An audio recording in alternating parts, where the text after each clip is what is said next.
is About Face Theater taking the stage right now. Thank you so much. Hi, Covers4Cover. Thank you so much for being here. Give yourselves a round of applause. My name is Dionne. I am the Education Program Director at About Face Theater. We're a LGBTQIA plus and allies, theater, and we specialize working with youth and just taking queer stories and seeing how we can let them have a community impact and bring community together. So this is actually our second year doing Covers for Covers, and we're really excited. We got yes, cheer. I love it. We have 2 pieces to read for y'all, so that's a little different from the bands. You might not catch everything if you're talking a lot. That's just mine. This is our one, two, So if y'all ready to switch modes, let's get into it. Okay, great.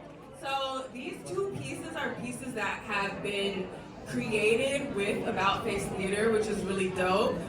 Both of these have ties to About Face's youth theater, right? And we've got 2 lovely actresses here. So I'm going to introduce the first piece, and then Ua will read, and then I'll introduce the second piece, and Jyreika will read. So that's just how y'all know what's going on. Okay, so thank you so much. So this first piece is an excerpt from Power and Pride, which was a touring show that About Face had going to different schools and community spaces in 2019, 2018. And you would take a couple queer youth and then have them write about their stories. And it was such a vibe, I know, because I was in it. And it was so cool going to schools and just talking to folks about our lives and experiences. So these are some excerpts that Ua is reading that I actually wrote. So thank you. So these are some excerpts from Power and Pride. Take it away, Ua. My power is, I find power in acknowledging my flaws. I got all the weirdest breakup stories. My superpower is making my friends leave their caves and be social. I plan pretty great parties. I got the power to see sexy in people of all genders. I got mad chocolate, Godiva power. I got the power to find beauty in others and by extension, in myself. Sometimes I don't use my powers. I let the villain's messages into my ears. Thieves in the night trying to tell me how to live my life. But I be getting back up.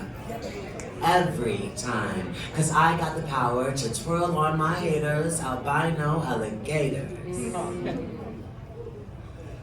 Black and queer. Identities I hold dear. Sometimes feels like oil meets water. To be black is to have the backs of our brothers, holding them up, a unified chorus, reminding the world that their lives matter.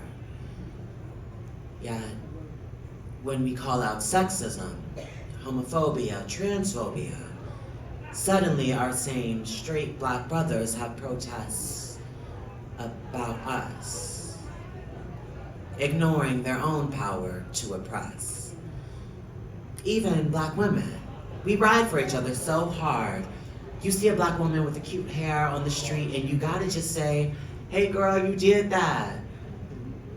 But when it comes to queerness, we hear, he seems a little feminine to me, or, oh, if my child was gay, I would. It's a shame. Really? We gonna do the same thing they doing to us, to each other? Way to learn from the oppressor. To my younger self. Hey girl, hey. Wake up. You're always falling asleep.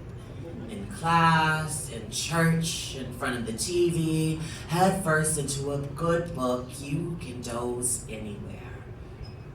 Time to get up, baby girl. You see? Your eyes are only half open. You're the token black girl. A copper coin in a sea of silver change. So you want to go with the flow, sit back, ride the wave, and never rock the boat. Well, I'm here to tell you, the boat gon' rock anyway. These waves are harsh. You hold your tongue while people talk about your skin, your body, your blackness. Wake up, speak up. Even when it feels like you don't have the words, they'll come. Rock the boat, baby girl. Don't let the boat rock you.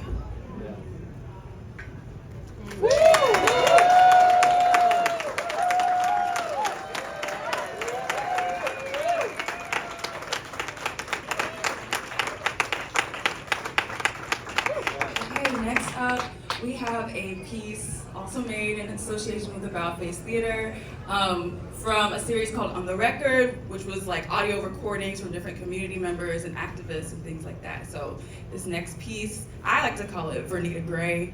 It's Vernita Gray from On the Record, and Jyreika is reading it. So take it away.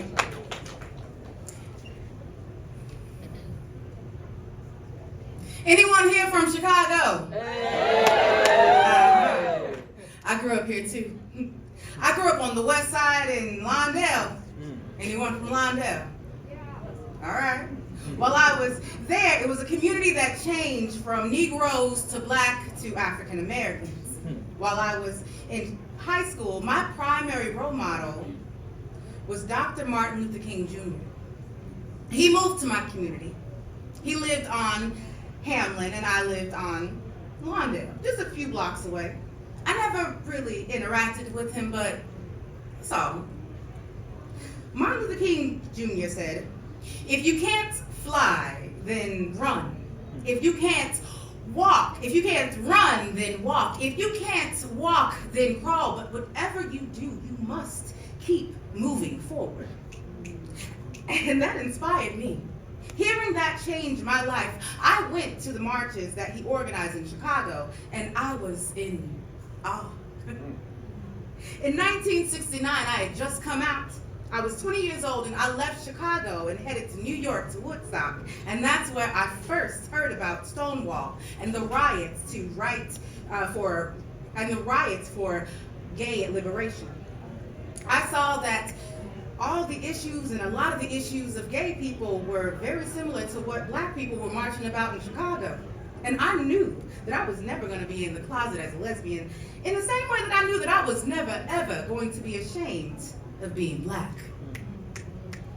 Never being ashamed of myself is one of the gifts that Dr. King gave me.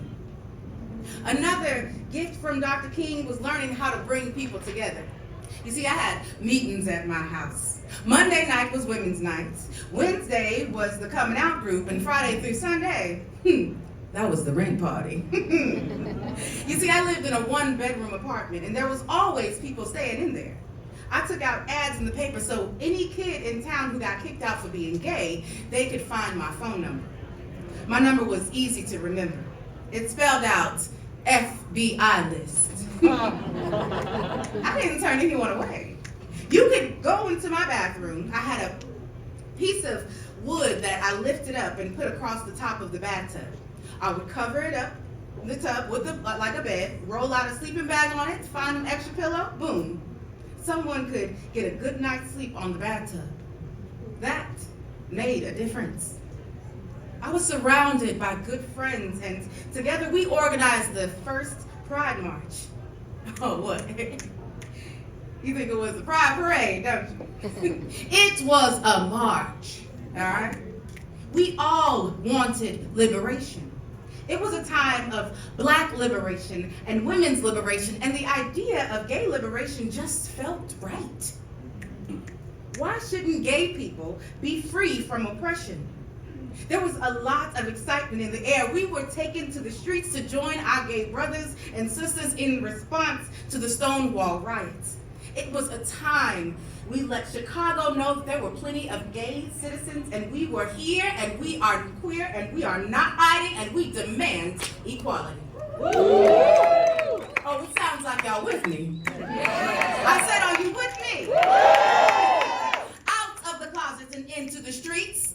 Out of the closets and into the streets. I said, out of the closets and into the streets. Out of the closets and into the streets. No justice, no peace. No justice, no peace. We're here, we're queer, get used to it. Say it with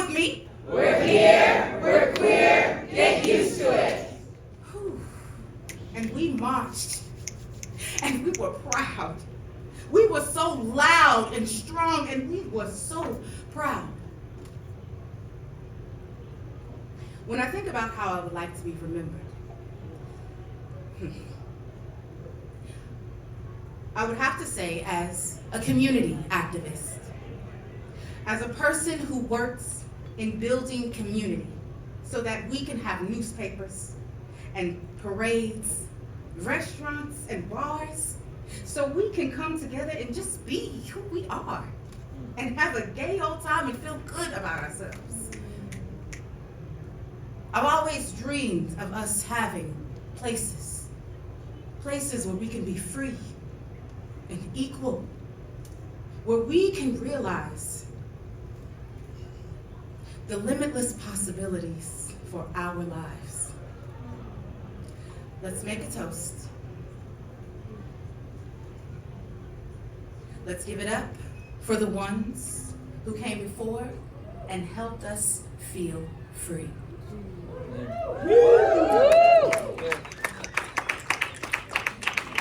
Thank you.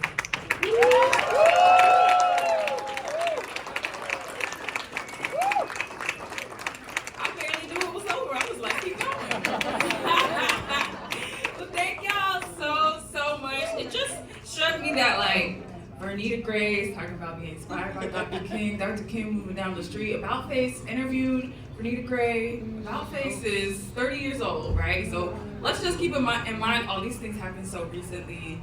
We've seen so many incredible people come through Chicago throughout the years, and yeah, I feel like that solidarity that Vernita brings to the table, that's helping your neighbor's spirit, is that spirit we're standing in today. So thank you all so much. Again, one more round of applause for our great